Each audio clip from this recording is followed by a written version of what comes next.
मुरली का सारांश है, मीठे बच्चे जी बाबा जी।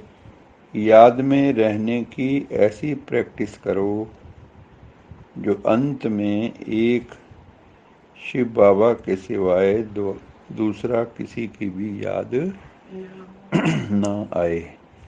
मेरा तो एक शिव बाबा, दूसरों ना कोई। वो याद कैसे आएगी उसकी? अगर याद का अभ्यास होगा। प्रश्न है, किस एक श्रीमत को पालन करने से तुम बच्चे तकदीरवान बन सकते हो? कौन सी श्रीमत है उससे तुम तकदीरवान बन सकते हो? इसमें बाबा ने दो बातें बताई। पहली तो कही है, बाप की श्रीमत है, बच्चे नींद को जीतने वाले बनो।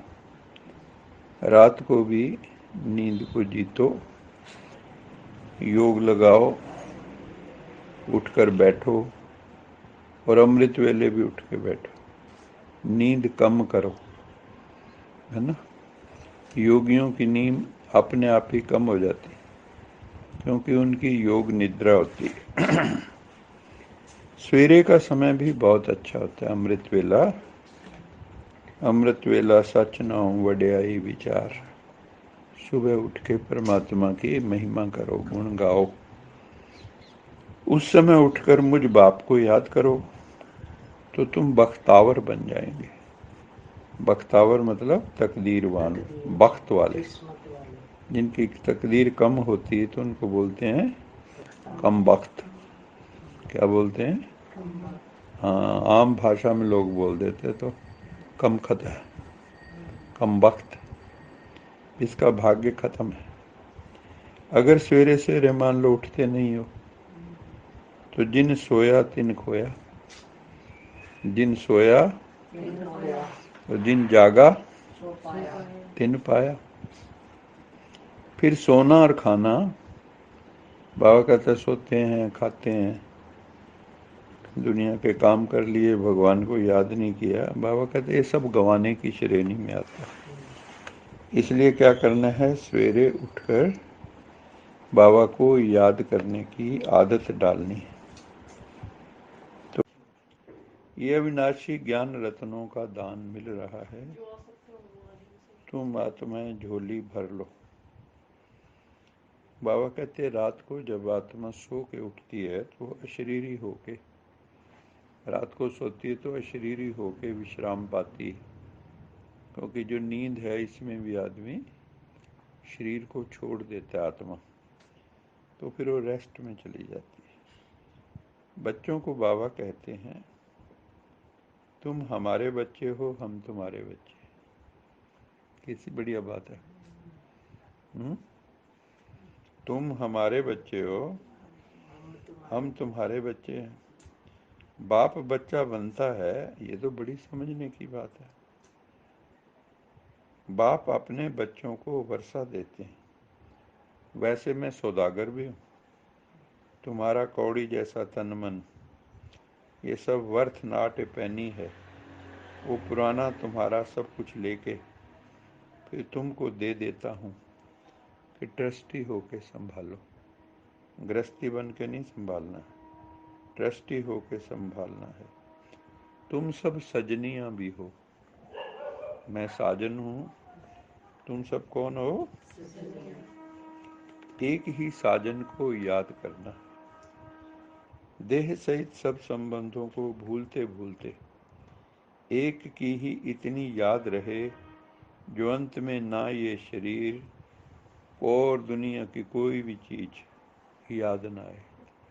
क्योंकि अपना शरीर सबसे ज़्यादा अंत में तंग करता है, क्योंकि युद्ध चलती है। क्योंकि अंतिम आपका जो कर्म भोग है वो छूटता है उस वक्त, तभी तो देव बनोगे। तो उसमें कशम कश चलती है। ब्रह्मा बाबा का भी बताते हैं ना कि लास्ट में कशम कश चलती है। एक तरफ कर्म भोग, एक तरफ कर्म योग। योग की और कर्म भोग की कशम कशम चलती है, कशम कश। टग ऑफ वार जिसको कहते हैं। तो बाबा कहते हैं इतनी याद रहे जो अंत में ना ये शरीर ना और कोई संबंधी याद आवे, क्योंकि तुम्हें बाबा इस समय लिबरेट करने के लिए गाइड बन के आया है। लिबरेट मैंने छुड़ाने के लिए। जैसे मान लो किसी को पुलिस पकड़ के लेगी, आप उसको छुड़वा लाए। किसी ने मगरमच्छ को ने पकड़ लिया, किसी को उससे छुड़वा लिया, है ना। उस पे दिखाते हैं ना कई बार वीडियो में कि भैंस को पकड़ लेती है वो शेर, फिर सारी भैंसें मिलके उसको छुड़वाती हैं। मैं भी तुम्हें लिबरेट करके गाइड बन के साथ ले जाता हूँ, मुक्ति जीवन मुक्ति धाम ले जाता हूँ। ऐसा गाइड सारी दुनिया में कोई होता नहीं। भगवान जैसा कोई गाइड है? सन्यासी लोग सिर्फ मुक्ति धाम कहते हैं, वो कभी भी जीवन मुक्ति धाम नहीं कहेंगे, क्योंकि वो स्वर्ग जाना ही नहीं चाहते। वो कहते हैं कि यहाँ के सुख कांग विष्टा समान है। इस दुनिया के सुख जो हैं कैसे हैं? काग विष्टा के समान अल्पकाल के सुख हैं, इसलिए वो स्वर्ग जीवन मुक्ति जाना नहीं चाहते।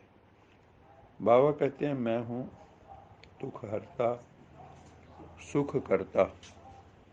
भगवान क्या है? दुख हरता सुख करता। हमारे सब के दुखों को हरने के लिए वो चिंतामणि भी है। हमारी सब चिंताएं फिक्र हर लेता है। तो बाबा कहते हैं कि बच्चे जब अपना धंधे में जाते हैं, अपने कार्यकलाप क्रियाकलाप में, कोई बिजनेस में कोई नौकरी में, तो क्या होता है बाबा को भूल जाते हैं। मोस्ट बिलव्ड बाप को साजन को अमृत वेले उठ के याद करना चाहिए।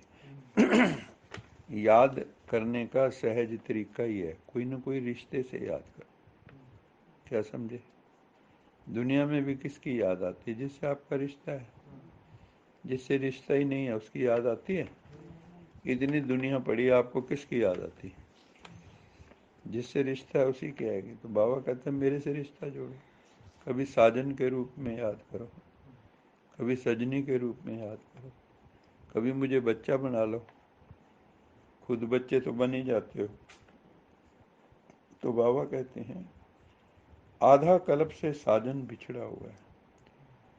आधा कल्प से द्वापर कलयुग से, क्योंकि भक्ति मार्ग में भी साजन के रूप में याद तो करते हैं, लेकिन फिर भी साजन का पता नहीं होता। कोई राम को, कोई कृष्ण को। कृष्ण को माताएं बहुत करती हैं, कई कहती हैं कृष्ण जैसा मेरे घर बच्चा हो। सजनी साजन को भी याद करती है। सजनी साजन को भी याद करती है। मान लो किसी की अपने पति में बहुत ज़्यादा मोह है, तो क्या करे? शिव बाबा को साजन बना ले। वो जो उसका प्यार है उधर उड़ेल दे। जो संसारी उड़ेल रहे हैं ना प्यार को, तो परमात्मा की तरफ उड़ेल दो। बाबा कहते हैं तुम मुझे याद करोगे तो मैं तुम्हें धर्मराज की जेल से छुड़ा दूंगा। गर्भ जेल से भी छुड़वा दूंगा। हाँ, अभी तुम पुरुषार्थ करके, हम सब क्या करते हैं? योग क्यों लगाते हैं हम? ताकि हमारे जो विकर्म है वो विनाश हो जाए। हमने जो जाने अनजाने पाप किए, गलतियां की, भूलें की, उसको काटने की एक ही विधि है कि परमात्मा जैसे बन जाओ। परमात्मा जैसे बनने के लिए परमात्मा को याद करना पड़ेगा, क्योंकि जिसका चिंतन करते हो वैसे बन जाते हो। ये बड़ा अच्छा रूल है कि हम जिसका भी चिंतन करते हैं वैसा हम बन जाते हैं।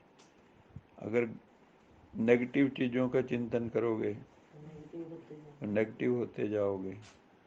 ज्ञान में जो रतन रोज बाबा देता है, उनका चिंतन करोगे, श्रीमत का चिंतन करोगे, बाबा का चिंतन करोगे, तो भगवान जैसे बन जाओगे, साफ सुथरे। अच्छा मीठे मीठे सिखिलद बच्चों प्रति